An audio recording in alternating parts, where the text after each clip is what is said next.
Every year, general aviation has a little over 1,000 accidents, with fatalities hovering right around 200. While there are inherent risks with aviation, there are things that we can do as operators that can reduce or eliminate the potential for some of these fatalities to occur. If there were an additional pre-flight item, or maybe even training that we could take to eliminate the possibility of 10% of these fatalities, I truly think all of us would adopt that into our flight routine. Today, we're going to learn about such an item that, as simple as it may be, can help eliminate over 10% of the fatalities experienced on an annual basis. This is the departure brief.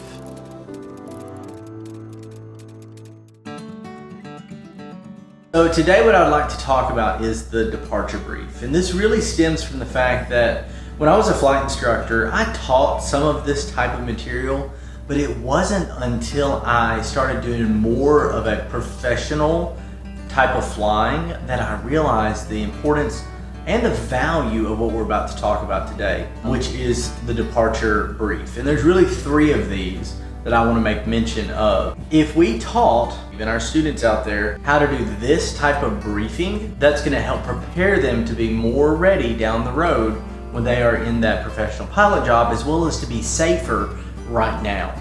So let's jump into this.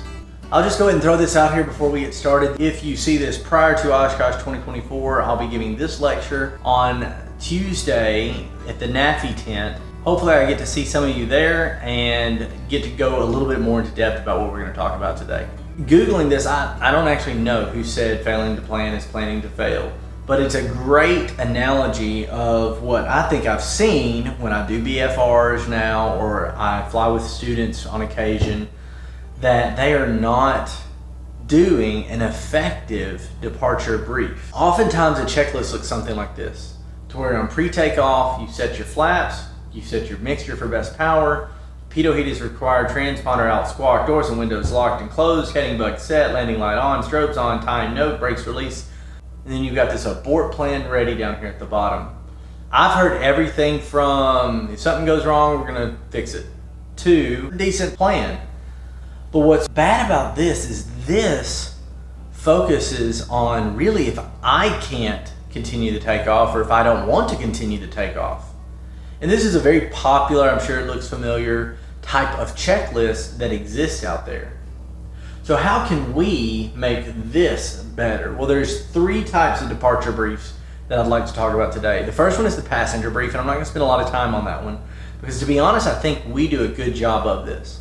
Most students do a really good job of doing a passenger brief, but I am going to briefly, no pun intended, talk on it.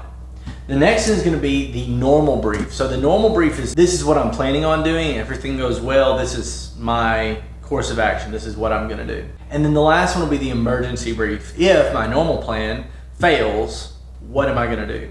So the passenger brief is actually required. If you're not doing this, you're literally breaking a federal aviation regulation. You're supposed to brief passengers on these 6 items. First off, they're not allowed to smoke in the aircraft. The use of safety belts and shoulder harnesses in your aircraft when you have to have them on during taxi, takeoff, and landing. How to operate the doors and any emergency exits. That's actually a requirement under 91519 that you brief passengers on how to operate the doors and the emergency exit. If there's any survival equipment on board, this may be clothes, this may be heat repellent like sun shields, this may be food, this may be flares, anything that's a survival equipment on board, including like life raft and stuff. If you're over open water, you have to brief on the use and location of those items. If there's any oxygen equipment, you need to have that briefed as well on how to use it.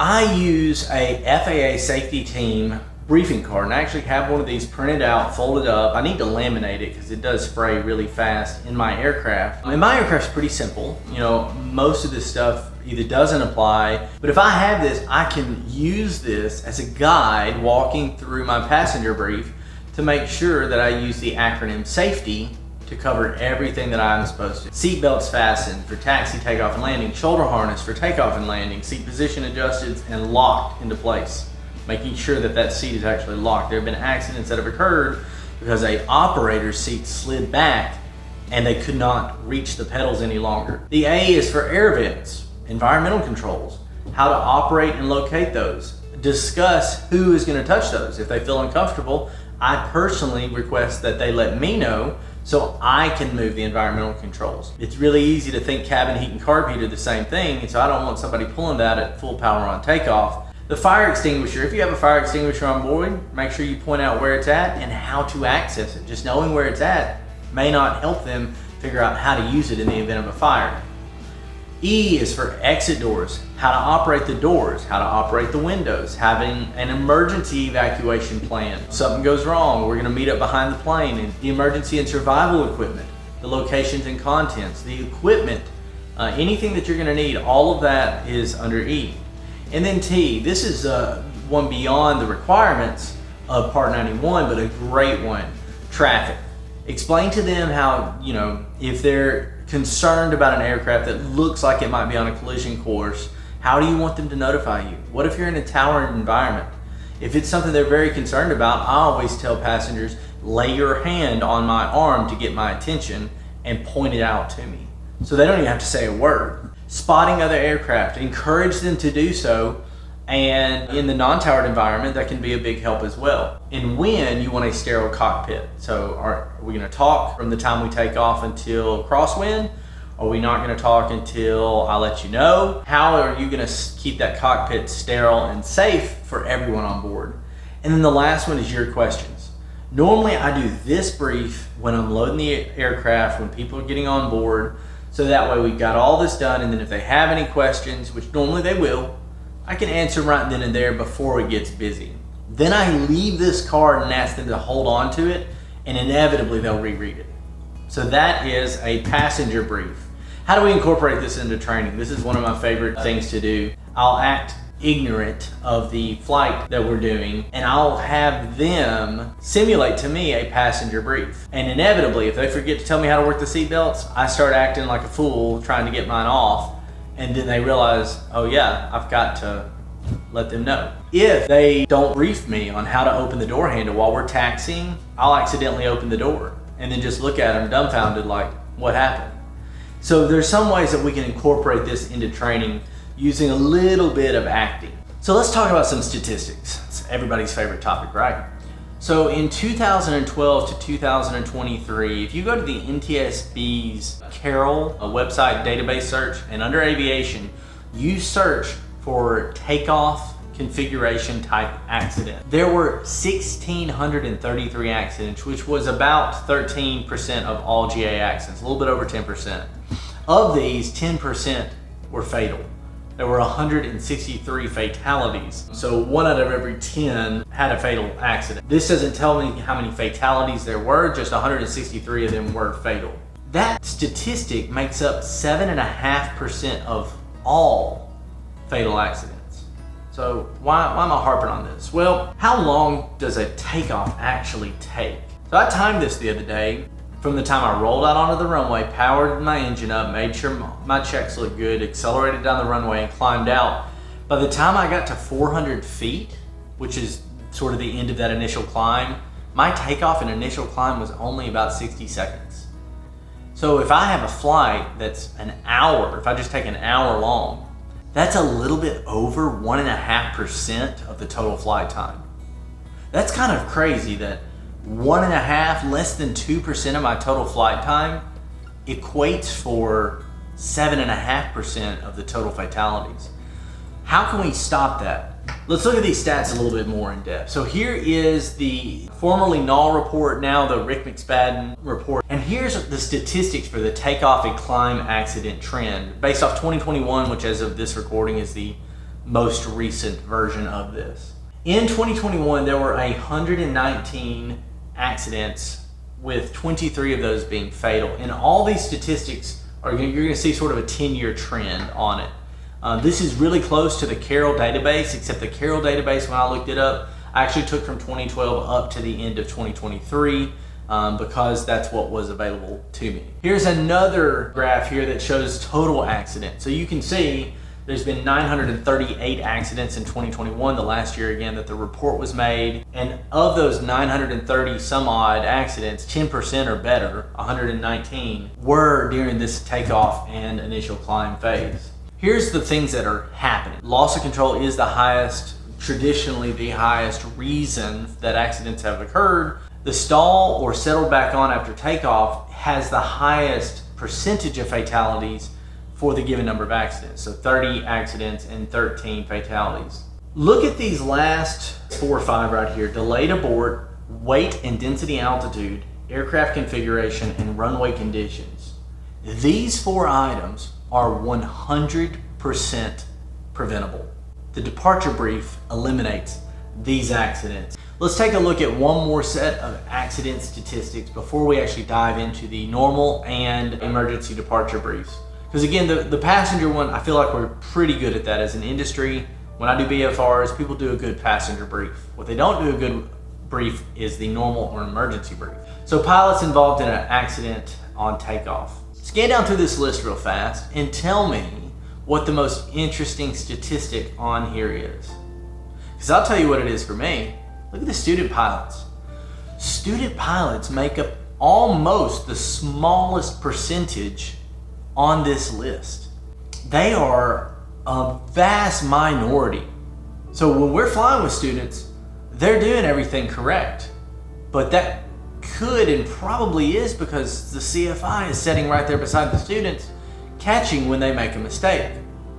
Look now at the private pilot statistic, which I find startling, to be quite blunt. The accidents that have occurred have almost been 50% a private pilot. 50% of the accidents are occurring in that category, with over 50% of the fatalities occurring in that. So what can we infer with this? Well, we are doing great with our students, but when they get their ticket and they're able to go out and fly, they are failing in this area, or at least the statistics seem to indicate. But in my opinion, this is something that we can improve. So how can we change this? With an effective departure brief. So let's talk about it. All right, so let's pick up with the normal departure brief. This is something that I highly encourage, and I now mandate, if I have a student, that they use this departure brief mechanism as well as I personally use this. I'm gonna demonstrate that here in a moment, but it's pretty simple, but it does take some time to get used to. So starting off, I like to say, especially in the 2-pilot environment, who is PIC? That lets them know, hey, I am fully expecting to deal with a normal routine takeoff here. And then when you get into the 2-pilot operations to where you have a PIC and an SIC, sometimes this is good to, say, I am PIC, I'll be departing in the right seat of this aircraft or left seat, depending on which side it is. And this is really close to a 121 or 135 type operation. So this just adds safety to our Part 61 operations or flying under Part 91 by giving it more structure and defining what we're gonna do to make sure we've not missed anything. We wanna talk about the type of takeoff, whether that's a normal, a short field, or soft field. And if it is, what configuration are we using?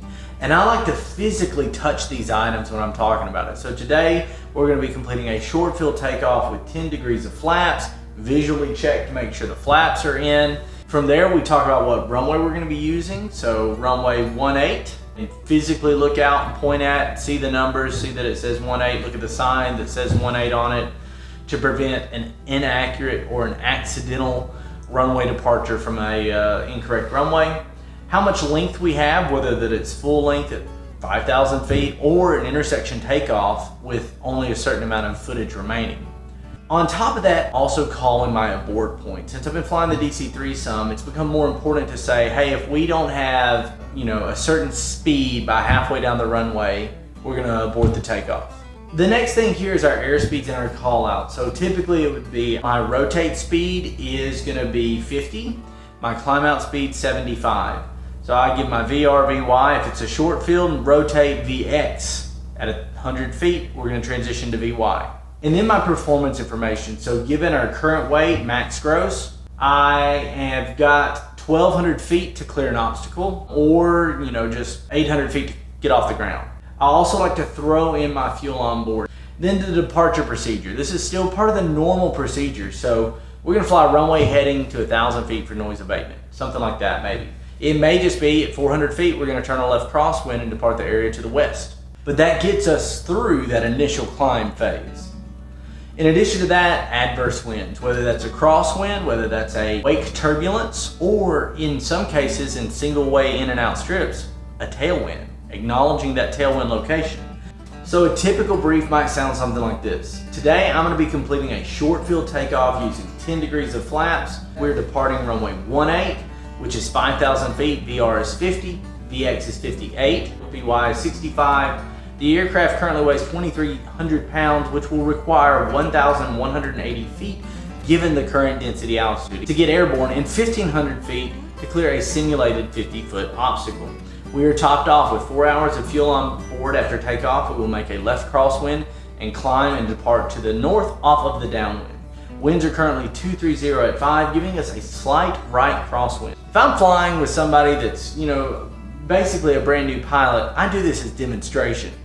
But even then, maybe I left something out. Maybe I missed something and they say, that density altitude isn't 2,000 feet, it's 30,000 feet. So questions, comments, and suggestions, I even say that to my passengers when I do a brief, because I want the feedback, or at least I want them to feel like they have the opportunity to give me feedback on what we're doing. So this is an example of what a normal brief would look like. All right, everything's hooked up. Audio should be good. Let's do our departure brief here. I'm doing a normal departure out of Gallatin today. I've got 5,000 foot of runway off of runway 17 here, southbound. The wind is calm. I'll be off before the third strike past the 1,000 foot of VY, which is going to be 75, is what I've kind of elected as a cool VY. There's no crosswind to speak of, and obviously no wake turbulence, and no other additional factors when it comes to the wind. No traffic. Let's go. Gallatin traffic, Cessna 3142, November departing 17, southbound after departure, Gallatin.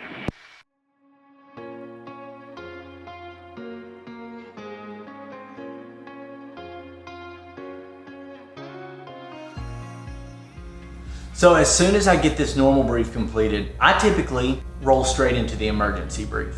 The emergency brief is similar to the normal brief, except it looks at what I hope doesn't happen. In an engine failure, 6 seconds can be the difference between saving your life and a catastrophic accident. And that 6 seconds can sometimes be the response time from the instant the RPM starts to roll back to the operator doing the first thing.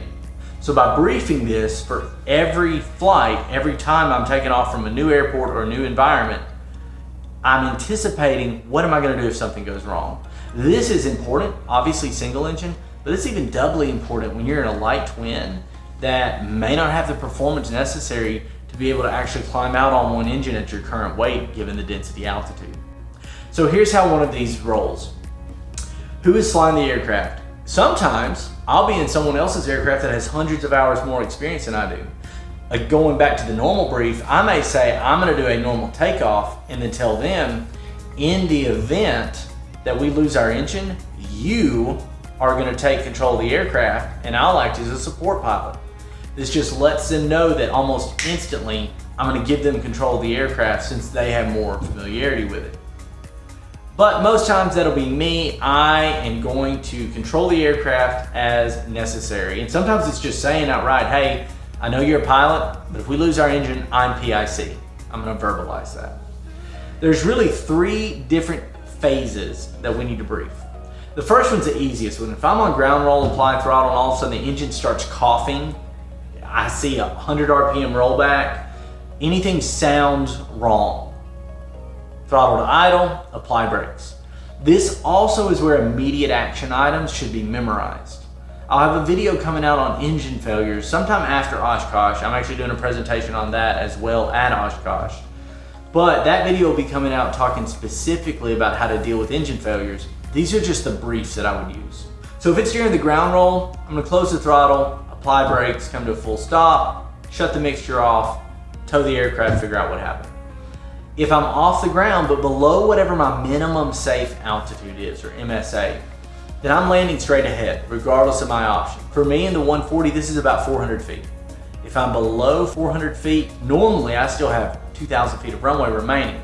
Now I'm not gonna stop on the runway, I'll overrun it, but I can aggressively slip the aircraft down and land on runway remaining and overrun just over the edge of the runway. So for me, the best option is land straight ahead. Now, there is a ton of discussion out there about the return to the airport maneuver. A lot of people refer to this as the impossible turn. I don't think that that's a good way of calling this because I've seen it work.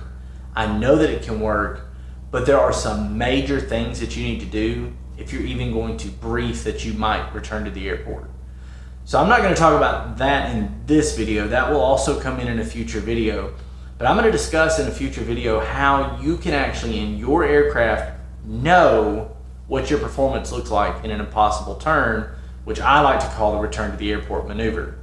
So above an MSA, maybe your best option is land straight ahead. Maybe you're in the middle of Kansas and there's nothing but unplowed fields that are perfect to land in. Well, land straight ahead. Maybe you're in the middle of East Tennessee where there are nothing but trees and mountains and the occasional road with it so narrow that you can't get the aircraft down in. Your best option may be to return to the airport. Regardless, I'll brief this as well, and it could look something like this. Above 500 feet, and a lot of times I like using the MSL altitude because that's what I'm looking at. So I might say, we're departing Lebanon at 6:15. If I'm on the ground, close throttle, apply brakes. If I'm off the ground but below, what would it be, 1,000 feet, I'm gonna land straight ahead. If I'm above 1,000 feet at Lebanon, depending on which runway I'm using, I'm going to make a turn back to the airport, turning into the wind as I do so. Then I'll also call my critical airspeed. So for single engine aircraft, that's best glide, which depending on the weight, in the Cessna 140 is about 60 knots. Sometimes it can be a little bit less than that. If I'm in a twin like the Aztec or Seminole, I might call, or the DC-3, I like to call VMC VYSE.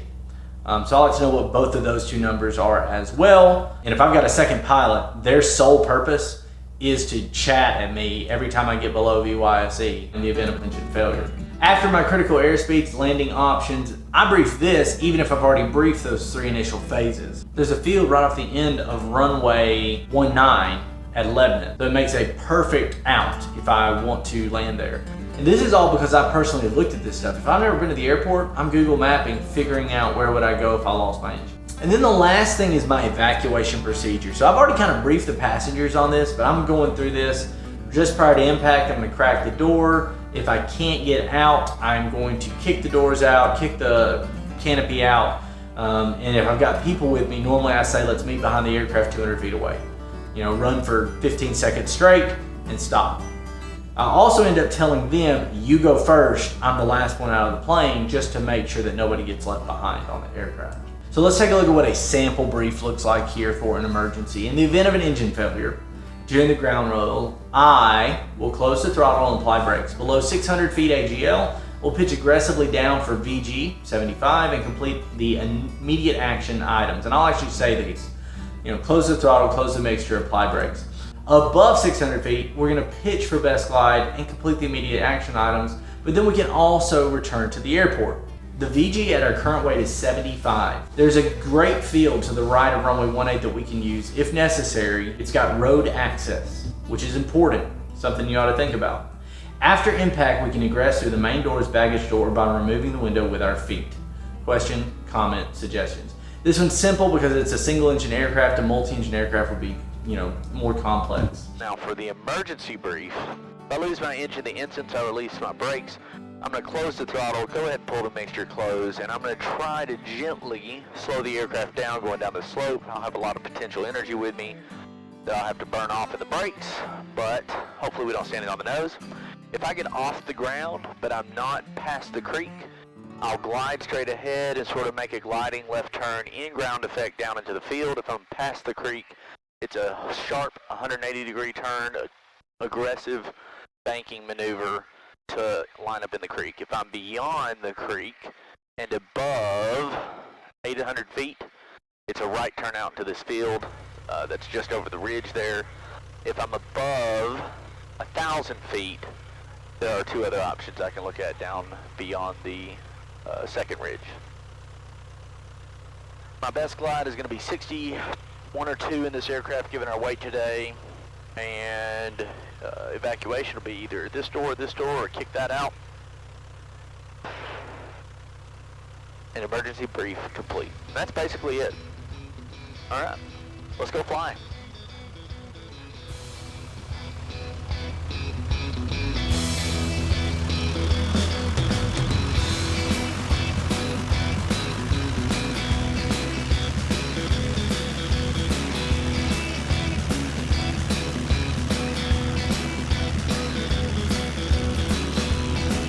There's 70.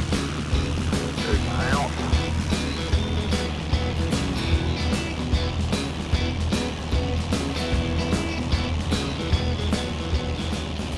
So what are my suggestions, things that I've learned?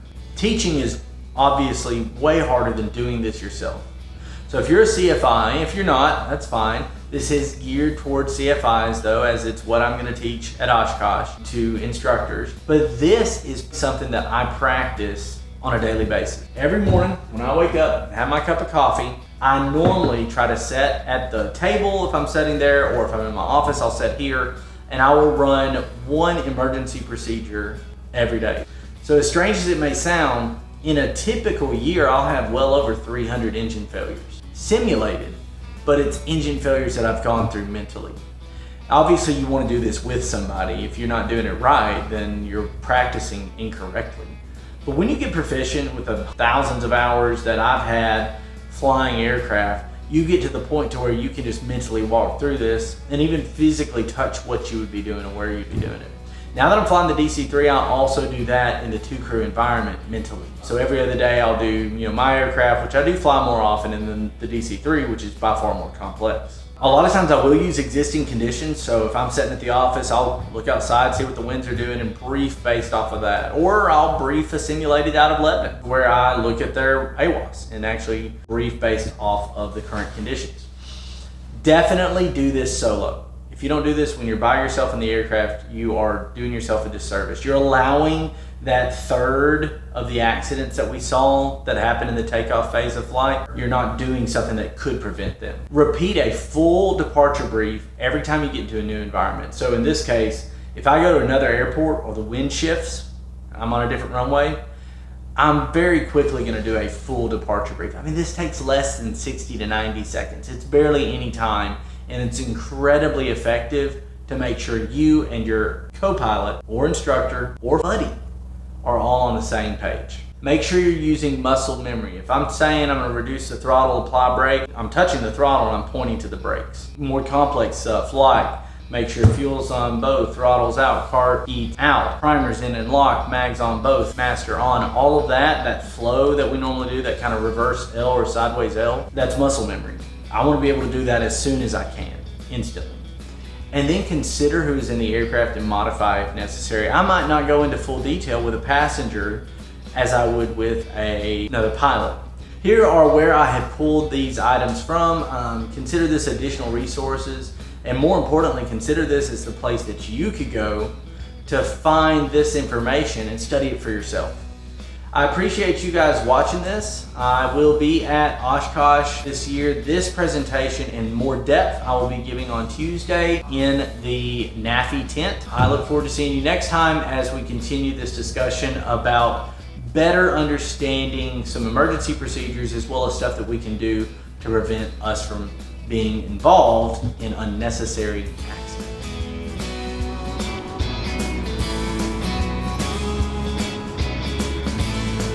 It's all the way down the runway. There's no debris, animals. Hold this back.